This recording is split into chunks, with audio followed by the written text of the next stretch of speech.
पेड़ पौधों से ही पृथ्वी पर जीवन है। इसके साथ ही वास्तु में पेड़ पौधों का बहुत महत्व माना जाता है।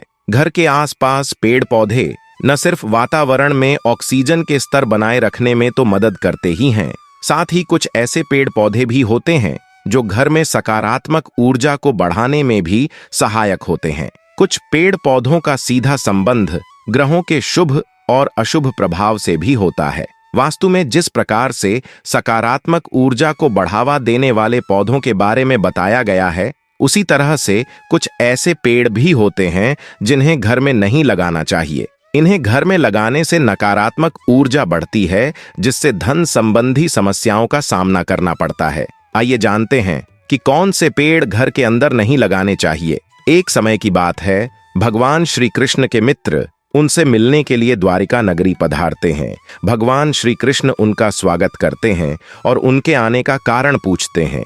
भगवान श्री कृष्ण के सखा उनसे कहते हैं, हे केशव, तुम तो सर्वज्ञ हो, सब कुछ जानते हो। आज मैं तुम्हारे पास यह जानने के उद्देश्य से आया हूँ कि मनुष्य को किन किन वृक्षों का रोपण करना चाहिए, कौन से वृक्ष भवन के सामने लगाने चाहिए, किन वृक्षों का रोपण करने से दरिद्रता दूर होती है तथा शत्रु, रोग, भय, भूत पिशाच आदि संकटों से बचने के लिए कौन से वृक्ष भवन की सीमा में लगाने चाहिए।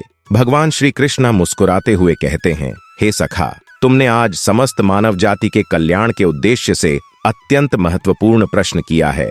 इस संसार में वृक्षों का बहुत ही बड़ा योगदान है। वृक्ष सदा ही पूजनीय है, किंतु आज तुमने उचित ही प्रश्न किया है। भवन की सीमा में वृक्षों को लगाना बहुत ही शुभ फल प्रदान करता है। वृक्ष तथा पौधे भवन की सुंदरता को बढ़ाते अवश्य है, साथ ही यह वातावरण को शुद्ध रखते हैं। वृक्षों से सकारात्मक ऊर्जा का संचार होता है, जो मनुष्य के जीवन के लिए अत्यंत आवश्यक होती है। वृक्ष नकारात्मकता को कम करके वातावरण को अधिक सकारात्मक बनाने का कार्य करते हैं। घर के सामने शुभ पेड़ पौधे लगाने से घर में सुख समृद्धि आती है। साथ ही यह पेड़ पौधे कई प्रकार के वास्तु दोष को नष्ट करते हैं। घर के आंगन में खड़े वृक्ष देवताओं के समान घर की रक्षा करते हैं। हे मित्र, भवन के पास कौन से पौधे लगाने चाहिए और कौन से नहीं, इसके बारे में बताने से पूर्व मैं तुम्हें एक प्राचीन कथा सुनाता हूँ, जिससे तुम्हें समझ में आ जाएगा कि वृक्षों का तथा पेड़ पौधों का भवन के पास लगाना कितना शुभ होता है और कौन से पौधे भवन के पास लगाने से दुख एवं दरिद्रता आती है। जो भी मनुष्य इस कथा का श्रवण करता है, उसके सैकड़ों पाप नष्ट हो जाते हैं और उसकी दरिद्रता का नाश होता है।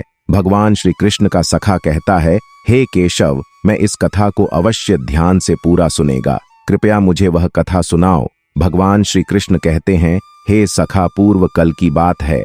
मध्य देश में एक अत्यंत शोभायमान नगरी थी। उस नगरी में धनेश्वर नाम का वैश्य अपनी पत्नी सुमति के साथ निवास करता था। धनेश्वर भगवान विष्णु का भक्त था और वह नित्य भगवान विष्णु की पूजा करता था। धनेश्वर की पत्नी भी सुशील और गृह कार्य में दक्ष थी। घर में धन धान्य की कोई कमी नहीं थी।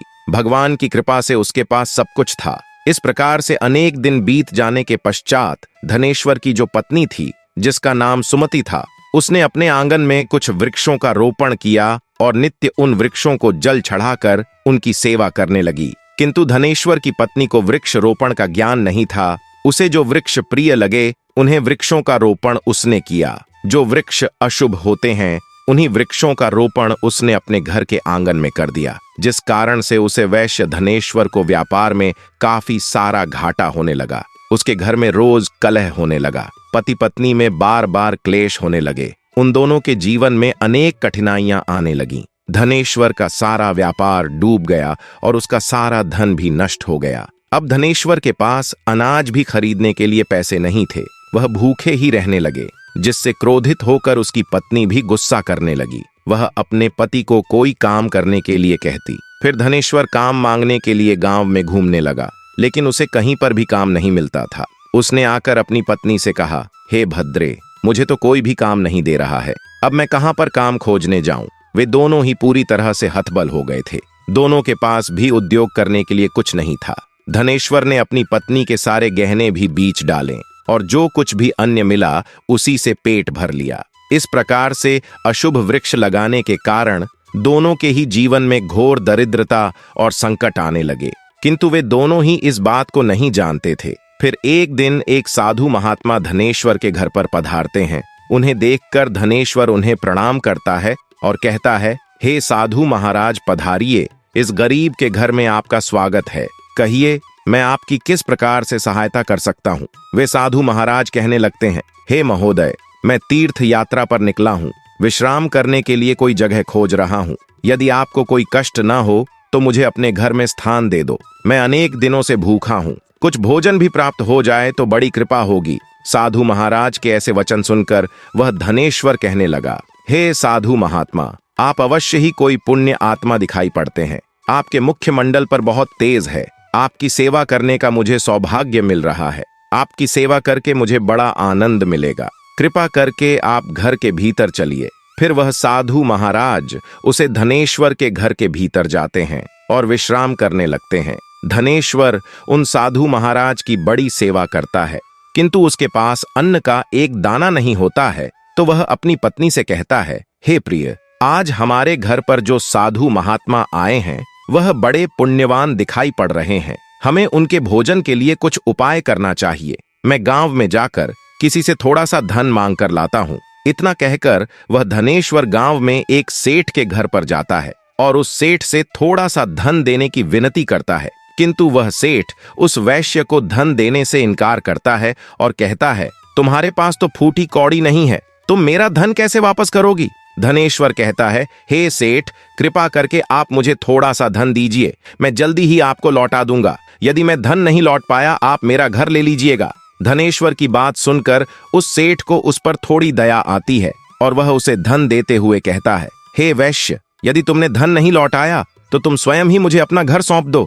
धनेश्वर कहता है, हे सेठ, मैं वचन देता हूं, यदि मैंने धन नहीं लौटाया तो मैं आपको मेरा घर सौंप दूंगा। फिर धनेश्वर उस सेठ से धन लेकर बाजार से दूध, चावल, सब्जी, आटा, शक्कर आदि चीज खरीद लेता है और लौटकर अपने घर आ जाता है। फिर वह अपनी पत्नी से कहता है, हे प्रिय, तुम उन साधु महात्मा के लिए भोजन बनाओ।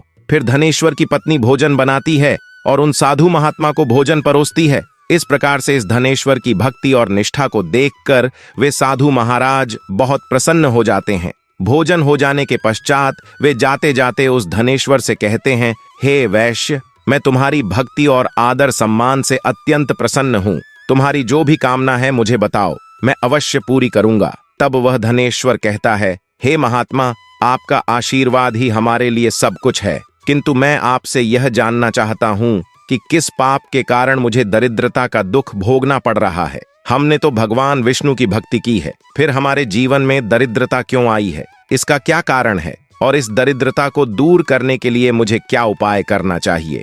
फिर वह साधु महात्मा कहते हैं, हे वैश्य, मैं जब तुम्हारे द्वार पर आ गया था तभी मुझे यह झांत हो गया था कि तुम्हारे जीवन में दरिद्रता और संकट आए हुए हैं, क्योंकि तुम्हारे भवन के सामने जो वृक्ष है वही तुम्हारी दरिद्रता के कारण है। इसीलिए तुम इन वृक्षों को हटाकर उनके स्थान पर शुभ पौधों का रोपण करो। तुम्हारी पत्नी ने तुम्हारे भवन के सामने जिन वृक्षों का रोपण किया है वह अशुभ वृक्ष है, उन्हीं के कारण तुम्हारी ऐसी दुर्दशा हुई है।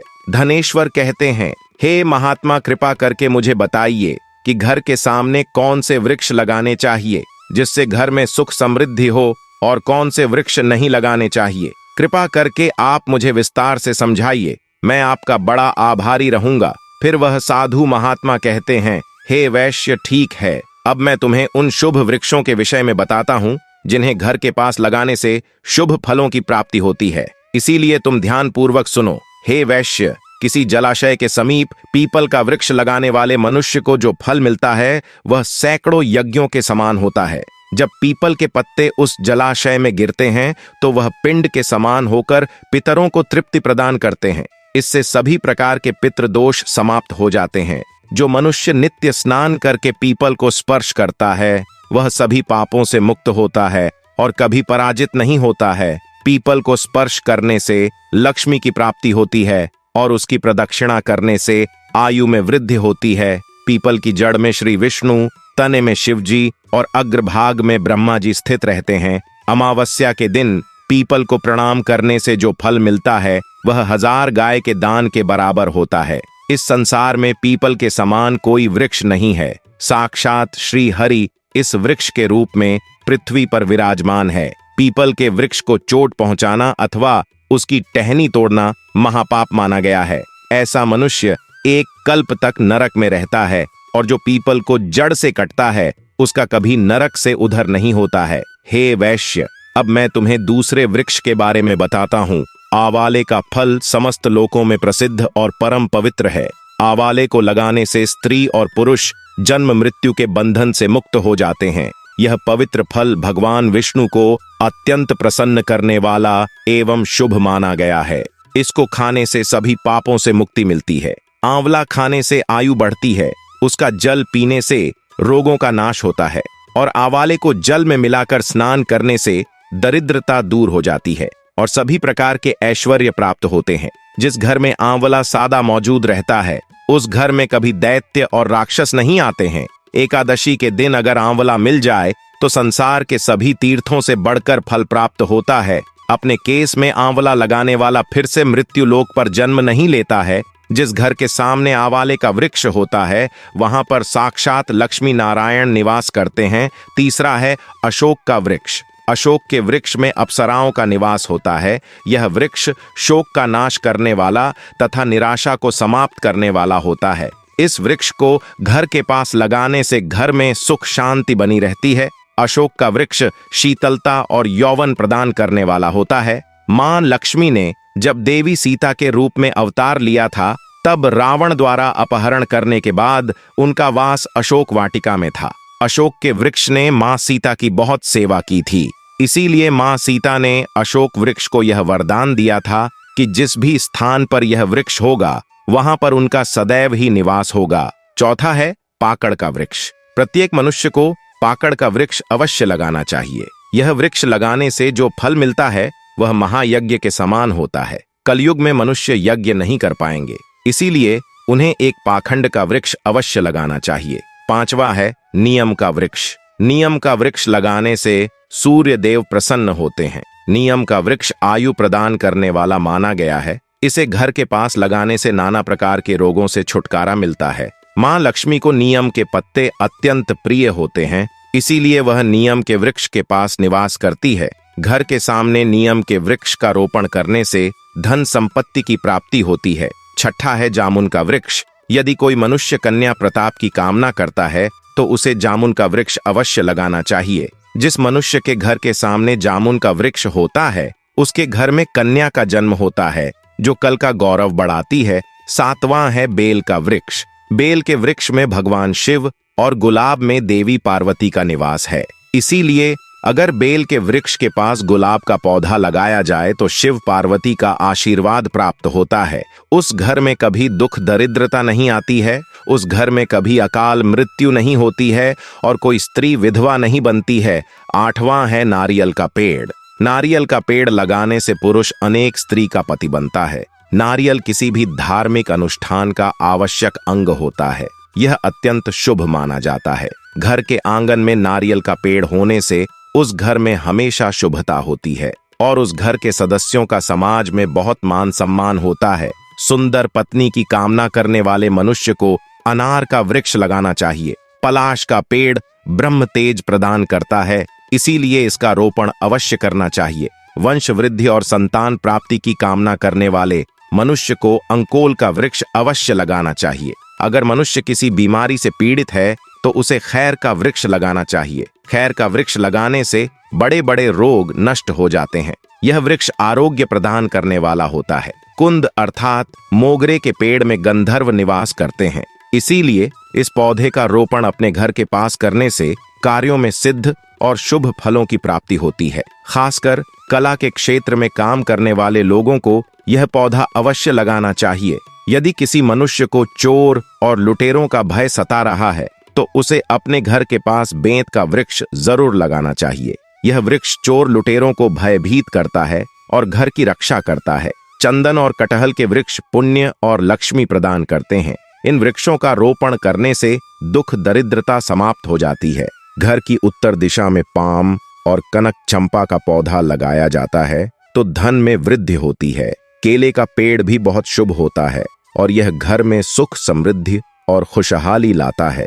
केले के पेड़ में भगवान विष्णु का वास होता है। इसीलिए घर में केले का पेड़ होने से घर में धन की कमी नहीं होती है। हर श्रृंगार के पौधे को पारिजात भी कहा जाता है। इस पौधे की उत्पत्ति समुद्र मंथन के समय हुई थी और मां लक्ष्मी भी समुद्र मंथन से ही प्रकट हुई है। इसीलिए पारिजात के पौधे का बहुत अधिक महत्व है। यदि इस पौधे को अपने घर पर लगाते हैं तो आपको मां लक्ष्मी की विशेष कृपा प्राप्त होगी। मनुष्य को कभी भी ताड़ का वृक्ष नहीं लगना चाहिए। ताड़ का वृक्ष संतान का नाश करने वाला होता है। जिस घर के पास ताड़ का वृक्ष होता है उस घर की संतानों की कभी उन्नति नहीं होती है। मनुष्य को कभी भी अपने घर के पास भेड़े का वृक्ष नहीं लगना चाहिए। इस वृक्ष पर प्रेतों का वास होता है। जो मनुष्य बहेड़े का वृक्ष लगता है वह प्रेत बन जाता है। इसके नीचे बैठकर कभी पूजा पाठ भी नहीं करना चाहिए। अगर किसी मनुष्य को शत्रुओं का भय सता रहा है तो उसे केवड़े का वृक्ष लगाना चाहिए। यह शत्रुओं का नाश करने वाला होता है। घर में कभी भी ऐसे पौधे नहीं लगाने चाहिए जिनका काटने या तोड़ने पर दूध निकलता हो। घर के सामने कभी भी बबुल का पेड़ नहीं लगना चाहिए। इसे लगाने से विपत्ति आती है। घर के सामने बेर का वृक्ष भी नहीं लगना चाहिए। इसे लगाने से नकारात्मकता बढ़ती है, धन का नाश होता है और संकट आते हैं। किसी भी मनुष्य को अपने घर के सामने पपीते का वृक्ष नहीं लगना चाहिए। इस वृक्ष को लगाने से धन का नाश होता है और दरिद्रता आती है। अगर पीपल का वृक्ष भवन की पूर्व दिशा में होता है तो घर में निर्धनता व्याप्त हो सकती है।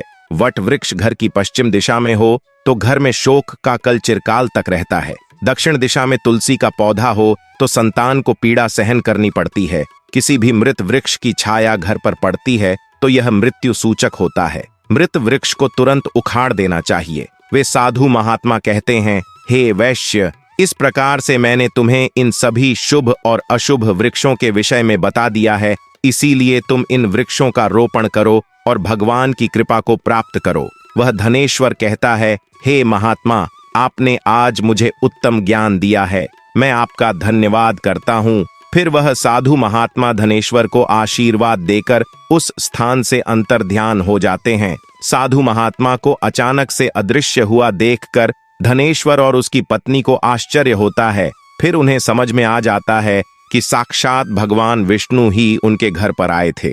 फिर धनेश्वर उन साधु महात्मा के कहे अनुसार अपने घर के सामने अनेक शुभ वृक्षों का रोपण करता है, जिससे अचानक ही उसे बहुत सारे धन की प्राप्ति होती है और उसकी दरिद्रता दूर हो जाती है। धनेश्वर और उसकी पत्नी भगवान विष्णु का धन्यवाद करने लगते हैं। भगवान श्री कृष्ण कहते हैं, हे सखा, इस प्रकार से मैं तुम्हें शुभ और अशुभ दोनों प्रकार के वृक्षों के बारे में बताया है। अब तुम भी जाकर अपने भवन के पास इन वृक्षों का रोपण करो। साथ ही आपको बता दे, हिंदू धर्म में पेड़ पौधे, पर्वत और नदियां विशेष महत्व रखते हैं।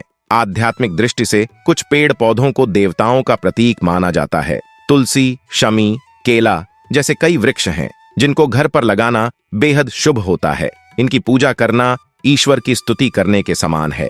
तो दोस्तों, इस प्रकार से भगवान श्री कृष्ण ने भवन के पास लगाए जाने वाले शुभ और अशुभ वृक्षों के बारे में बताया है। उम्मीद है आपको यह कथा पसंद आई होगी। जानकारी अच्छी लगी तो वीडियो को लाइक जरूर करें और कमेंट में जय श्री कृष्ण अवश्य लिखें। साथ ही चैनल को सब्सक्राइब करें। आप सभी का धन्यवाद।